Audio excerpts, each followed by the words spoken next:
garde un souvenir de Fuller, par exemple, dont on parlait hier, d'une extraordinaire violence, mais quand on revoit les films, on ne voit rien, et quand c'est toujours suggéré. Et finalement, c'est le spectateur qui la crée dans sa tête, la scène de la violence. On voit avant, il suffit chez Samuel Fuller qu'un tueur dont on sait que quand il met ses lunettes noires, il va tuer quelqu'un.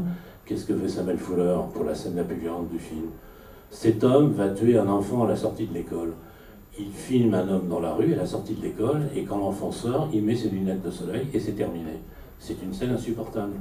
Aujourd'hui, et c'est quand même là où je trouve qu'il y a une espèce quand même de dérapage, y compris chez des gens que je peux estimer comme Tarantino, il y en a un peu marre, je veux dire, de cette espèce d'étalage, d'étirement, de complaisance. Voilà, donc les livres les plus violents, il n'y a pas de livre plus violent dans mon esprit que les livres de Jim Thompson.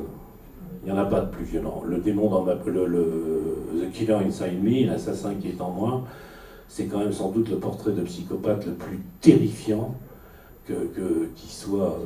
Mais quand vous lisez le Jim Thompson, pourquoi c'est terriblement violent? Parce qu'il vous fait peur, parce qu'il atteint votre psyché, parce qu'il rentre dans votre tête, et parce qu'il vous met dans la tête des idées absolument horribles, mais c'est pas, il passe pas 3 pages à vous décrire les corps mutilés ou des choses comme ça.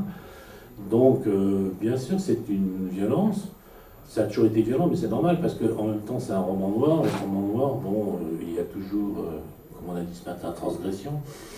Donc il y a toujours un moment donné où on fait quelque chose d'interdit, et dans l'interdiction, il y a bien évidemment la violence, et puis le roman noir parle de la mort, bon, très souvent, et la mort, c'est violent, ça c'est sûr, c'est pas des gens qui meurent dans leur lit, d'une mort sereine. Donc, je dirais aussi que, cela dit, pour moi, les auteurs français la traitent aussi bien. Hein. J'ai parlé de Léon Mallet. Quand on lit La vie est dégueulasse de Léon Mallet, que je trouve un chef-d'œuvre absolu, qui est l'histoire de cet anarchiste, de ce bandit anarchiste, c'est un livre terriblement violent, et en même temps, il le traite un peu, comme je vous le disais, en même temps un peu par Ellis. Donc moi, je ne vois pas une vraie différence.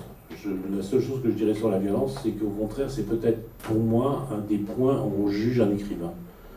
Parce que, je vais terminer là, parce que je branche sur Elroy, c'est jamais complaisant, c'est-à-dire que c'est là où je juge un écrivain, parce que quand l'écrivain est bon, finalement, les scènes de violence sont insupportable moralement parlant, parce qu'en même temps, il y a une espèce de recul vis-à-vis de ces violences, il y a un jugement vis-à-vis de cette violence. Et quand l'écrivain est mauvais, ça devient les aventures d'Hannibal Lecter, où franchement, à la fin, pourquoi pas maintenant, on va apprendre comment il faisait sauter sa gouvernante, comment il lui arrachait les seins quand il avait 5 ans.